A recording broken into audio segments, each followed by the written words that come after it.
Hi, I'm Gareth Obery. I'm here with Greg Royce for a Fireside Chat. Firstly, Greg, congrats on 26 years and a wonderful, wonderful career. I just wanted to start off with kind of a bit of personal story. I remember back in chapel when I was a little one, you spoke about about being a person of significance. And I think really for me, it was probably 30 seconds in your career, but it's changed my whole life, I think. Something that's I've really, really kept with me the whole way through. So I just wanted to just speak to you firstly on how you've experienced that, inspiring the youth of today and the leaders of the future, and what your experience has been around that. So, I think as a teacher, I'm well aware that one forms one's attitudes as a child and beliefs. So from a very young age, so we should never underestimate the impact we have on the children that come here.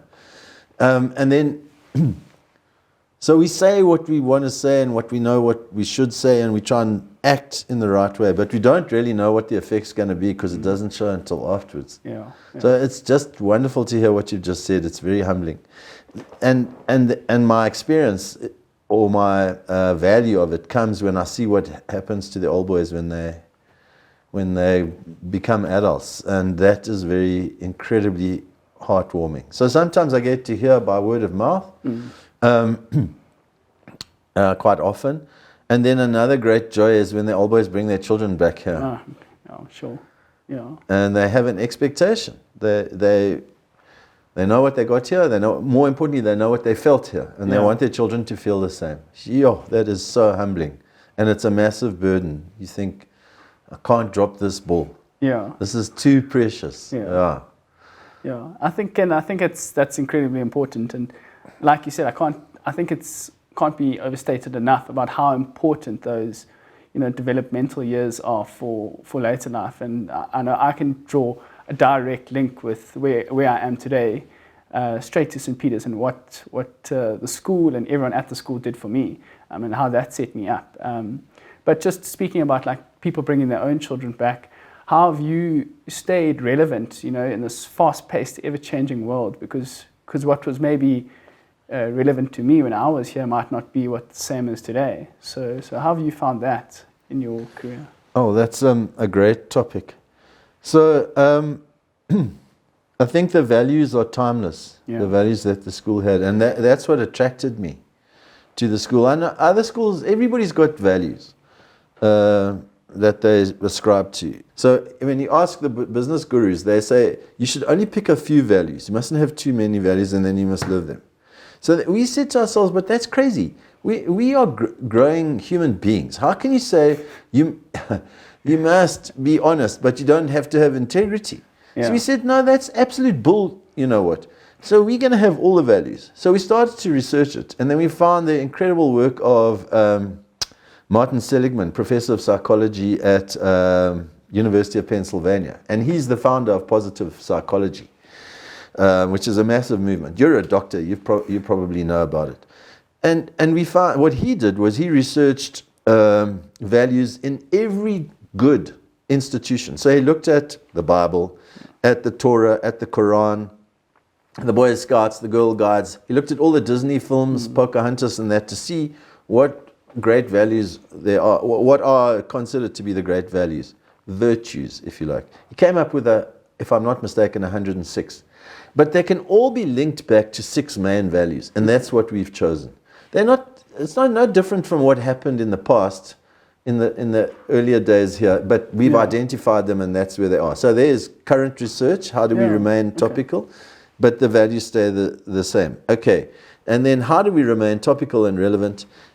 That is a big feature of our school, in that we are insistent that the way we teach is research-based. So we keep up to speed with human motivation, what motivates people, how do you value people so that they feel belonging and a sense of belonging and appreciated. What are the developmental milestones in a child, and how do you satisfy those? How do you, incorporate them in what you do? How do you speak? to children. Our little prep school spends more money on staff training than any other school in the country. We know that from the ASASA benchmarks that they do. It's not just slightly more than the big muscular schools. Yeah. It's a huge amount more, like 100 or 200% more.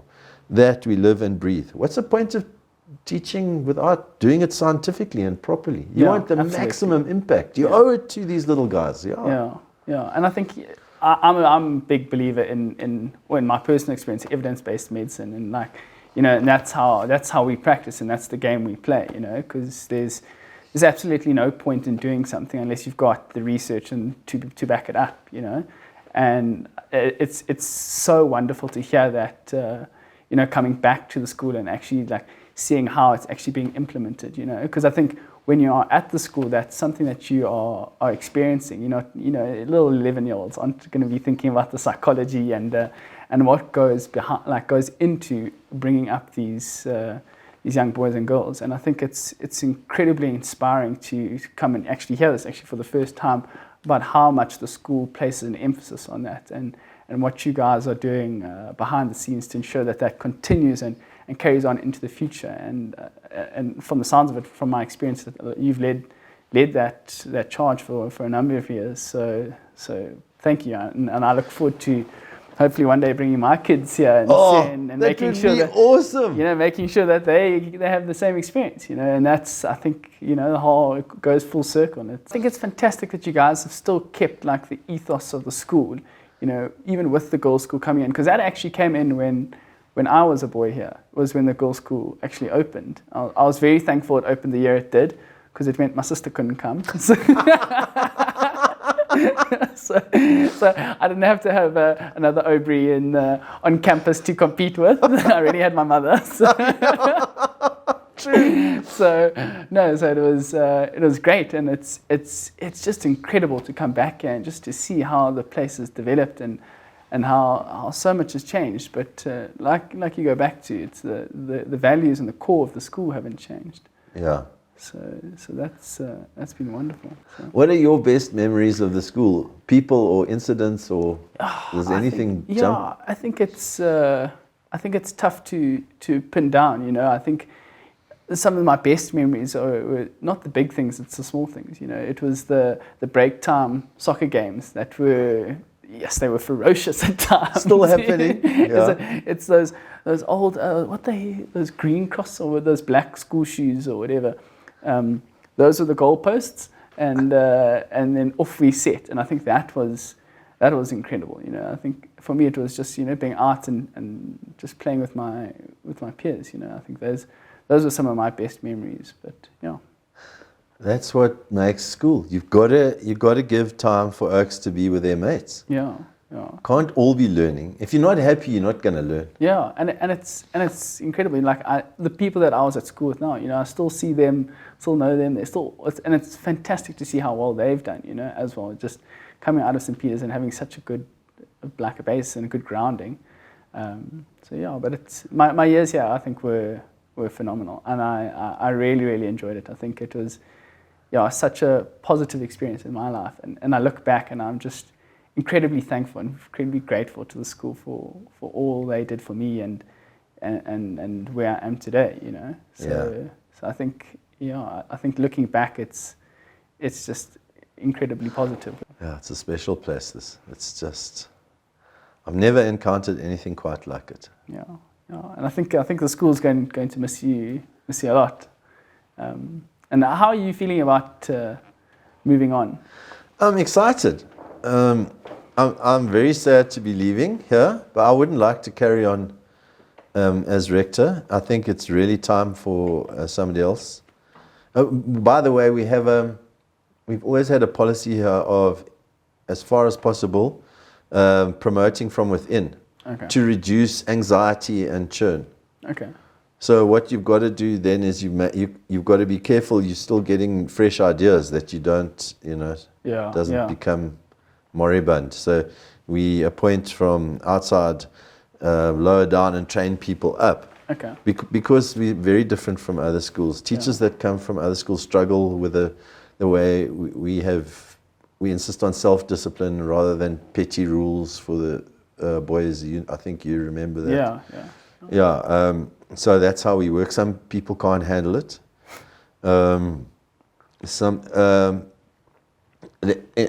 the girls' school, there's a maths teacher that doesn't give marks. You have to get 100%. You just have to. You have to master it. We believe in mastery. It's spreading. So you can write the test whenever you feel ready. Okay. But you have to get 100%. Jeez. Okay. Yeah, and then if you stuff it up, he'll help you, and then when you're ready again, you write it again until you've conquered it, until you show you've mastered it, and then you move on. So I think that's just epic. Yeah, that's very. You don't get left behind. You might be a bit slower than these oaks up there, but you're fine, and nobody compares, Yeah, and such good for the confidence. Yeah, and then the bright oaks, like the doctor here, help the other guys that are struggling a bit. Anyway, so I'll miss that enormously, but I've got lots of things lined up to do. I'm going to be training heads and doing leadership development and stuff. Yeah. Okay. And I think the school also wants me to do some capacity building courses here. If they do, well and good. If not, I don't want to be hanging around and in people's way. And no, the school is strong. Very strong. It was strong when I got here. Yeah, that was a couple of years ago. Eh? Yeah. That's great. No golf, eh? No, I'm not a golfer. I'm a birder and a bush person and a wine drinker. Okay. And a walker. Okay. All things you can definitely do in retirement. Absolutely. You've picked your hobbies very well then. Yeah. Cool. Okay. Thanks so much. I really appreciate the chat. Thank you. It's been an absolute pleasure being able to be here and chat to you, and especially on such a big occasion. Obes, I'm humbled that you made time, man. No. This I owe a great deal to the school. So it's funny. You only realize it once you're long gone. That's life. I think once you moving on with your life, you actually look back and you're like, where did I come from? And you're looking like, who do I owe thanks to? And it's this is it. So.